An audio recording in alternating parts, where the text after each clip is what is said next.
નમસ્કાર. કવિ સુંદરમની એક પંક્તિ છે, હું માનવી માનવ થાવ તો ઘણો. આપણી અંદરનો માણસ જીવતો રહેવો જોઈએ. આપણી અંદરની માનવતા જ્યારે જેને જરૂર હોય ત્યારે પ્રગટવી જોઈએ. આપણે અનેક મહાપુરુષોના જીવન કૌણને જોઈએ તો તેઓએ જ્યારે જેને જરૂર હોય ત્યારે મદદ કરી છે. જ્યારે આપણે કોઈને મદદ કરીએ છીએ ત્યારે માનવતા મહેકી ઉઠે છે, માનવતાની સરવાણી વહેતી રહે છે. આજે આવું જ કંઈક મારી સ્વરચિત રચના ચાહતી હુંમાં બીજાને મદદ કરવાની ભાવનાને ચાલો આપણે માણીએ.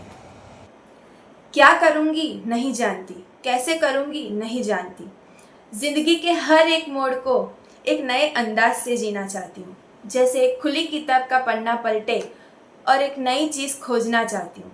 जैसे हर एक रात ढले और एक नई आशा की किरण खोजना चाहती हूँ.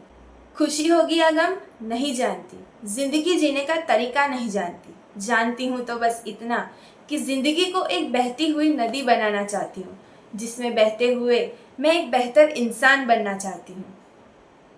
कुछ नया करना चाहती हूँ और किसी का जरिया बनना चाहती हूँ. તો આ હતી મારી નવી સ્વરચિત રચના ચાહતી હું. આશા રાખું છું કે તમને સૌને એ ગમશે. ધન્યવાદ.